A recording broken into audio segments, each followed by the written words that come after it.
The aim of this procedure is to isolate the soluble and insoluble prion protein or PrP oligomers in the normal human brain. This is accomplished by first homogenizing human brain tissue and isolating the fractions. Next, velocity sedimentation in sucrose step gradients is performed. Then, size exclusion chromatography is carried out. Finally, PrP is captured with the gene 5 protein or G5P.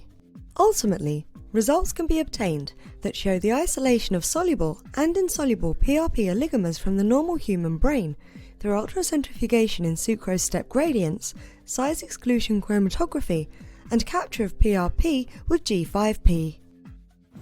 This method can help answer key questions in the research of prion diseases, including Creutzfeldt-Jakob disease, bowel spongiform encephalopathy, and chronic wasting diseases. Moreover, they can provide the insight into the isolation of soluble and insoluble protein oligomers, not only for prion diseases, but also for other diseases such as Alzheimer's disease and Parkinson's disease. Generally, individuals new to these methods will struggle because all experimental steps are important, which need extra care.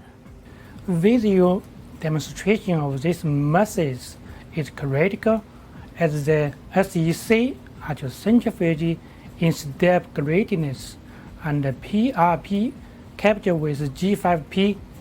These steps are difficult to name and it may be failed without more precise operation.